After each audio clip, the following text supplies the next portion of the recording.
un devocional más que estamos haciendo con el libro de Primera de Corintios. Hoy día vamos a hablar sobre la autoridad de Cristo. El texto está en Primera de Corintios capítulo 15, versículo 27 al 28. Recuerda que yo estoy usando la NTV. Y dice el texto así: pues las escrituras dicen, Dios ha puesto todas las cosas bajo su autoridad.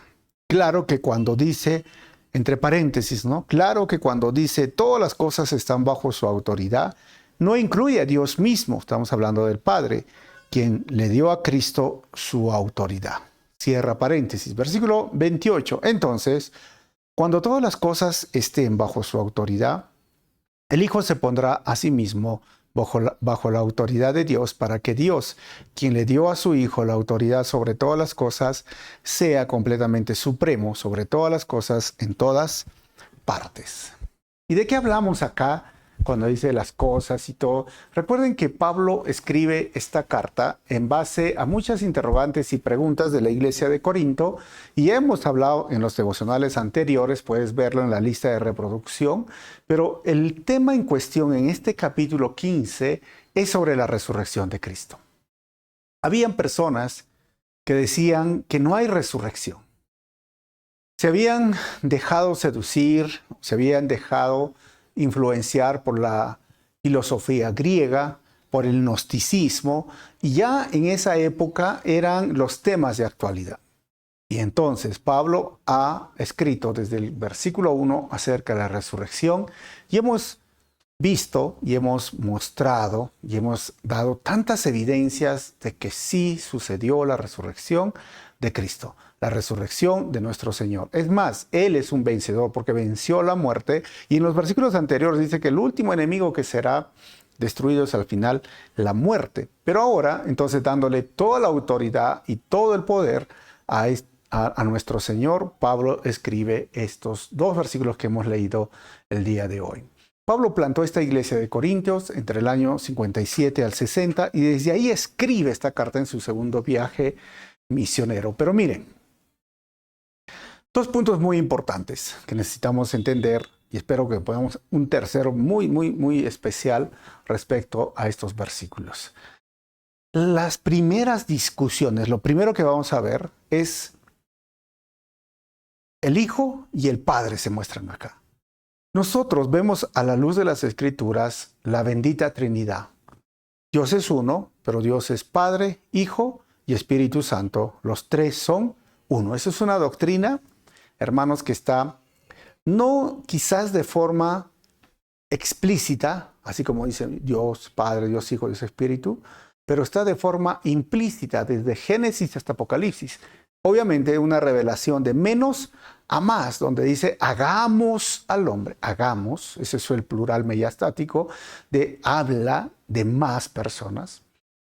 En el principio Dios, el Elohim, que habla de más de dos personas en uno. O sea, sí había esta revelación, y la mejor revelación que nos muestran los evangelios es cuando el Dios Trino se muestra en el bautismo de nuestro Señor Jesucristo, el Hijo, y en forma de paloma desciende el Espíritu Santo y una voz del cielo que dice, este es mi Hijo amado. Ahí vemos la Trinidad en acción, por eso ahí está implícito, y muchos otros versículos en Corintios, en Romanos, en Tesalonicenses, en Juan, en Pedro, en Apocalipsis, en todo. Y esto contradice la tesis unicitaria, donde dicen, esta tesis unicitaria, obviamente hay muchas iglesias diciendo que Dios no puede ser tres personas, sino son tres manifestaciones diferentes. ¿Cómo así, diría? Es que Dios se manifestó como el Padre en el Antiguo Testamento, y Dios se manifestó como el Hijo en el Nuevo Testamento, y hoy se manifiesta como el Espíritu Santo. No pueden ser tres uno, no. Acá vemos en estos versículos el Padre, el Hijo.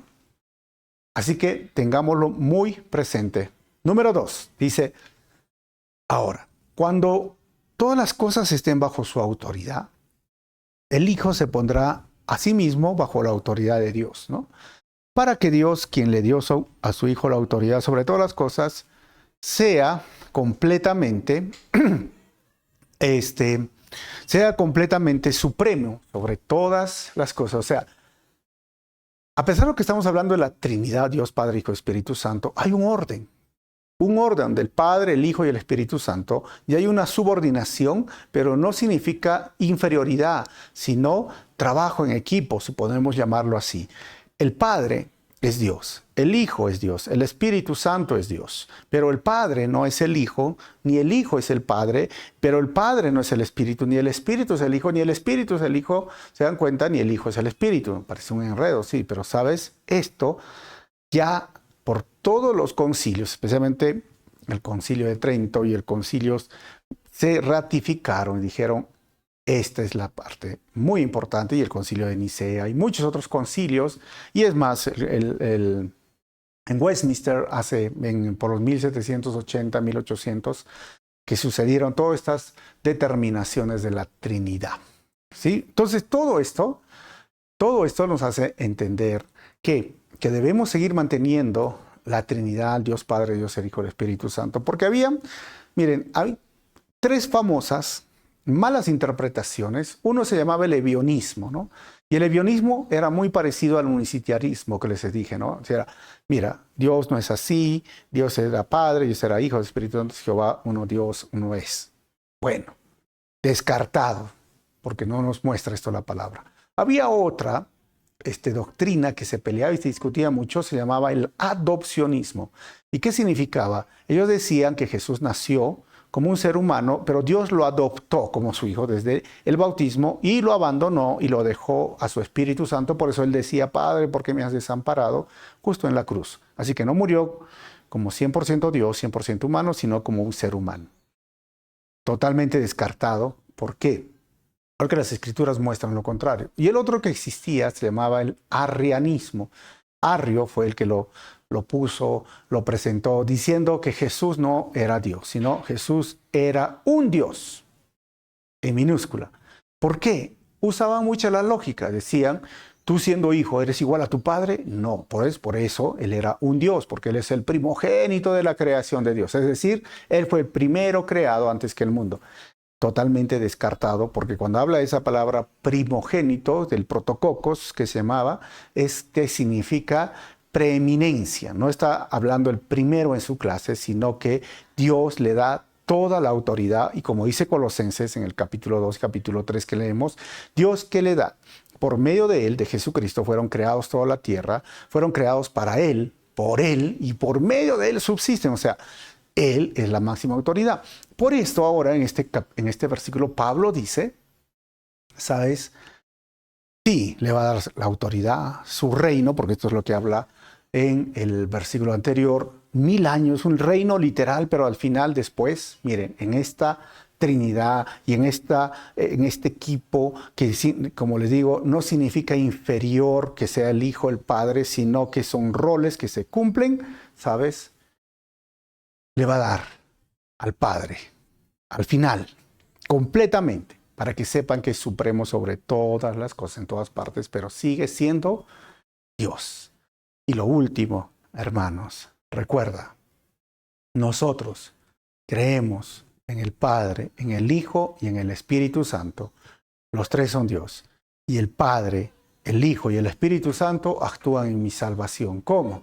El Padre me creó, el Padre hizo el plan, el Hijo cumplió el plan, el Hijo vino al mundo, se hizo carne, murió en mi lugar, murió en la cruz en tu lugar, perdonó tus pecados a través de su obra perfecta en la cruz. Y si tú le pides perdón, si tú te acercas a Él, Él hace que tú puedas nacer de nuevo y llegues a ser un hijo de Dios. Y ahí va la función del Espíritu Santo. ¿Qué hace el Espíritu Santo en la salvación? Nos santifica, está en este proceso de la santificación continua. Así que bendita Trinidad, el Padre, el Hijo y el Espíritu Santo, a quien podemos rendirnos, a quien podemos orar, a quien podemos dar la gloria y la honra el día de hoy. Que el Señor te bendiga y no te olvides darle la gloria y la honra a la bendita Trinidad. Nos vemos en el próximo estudio.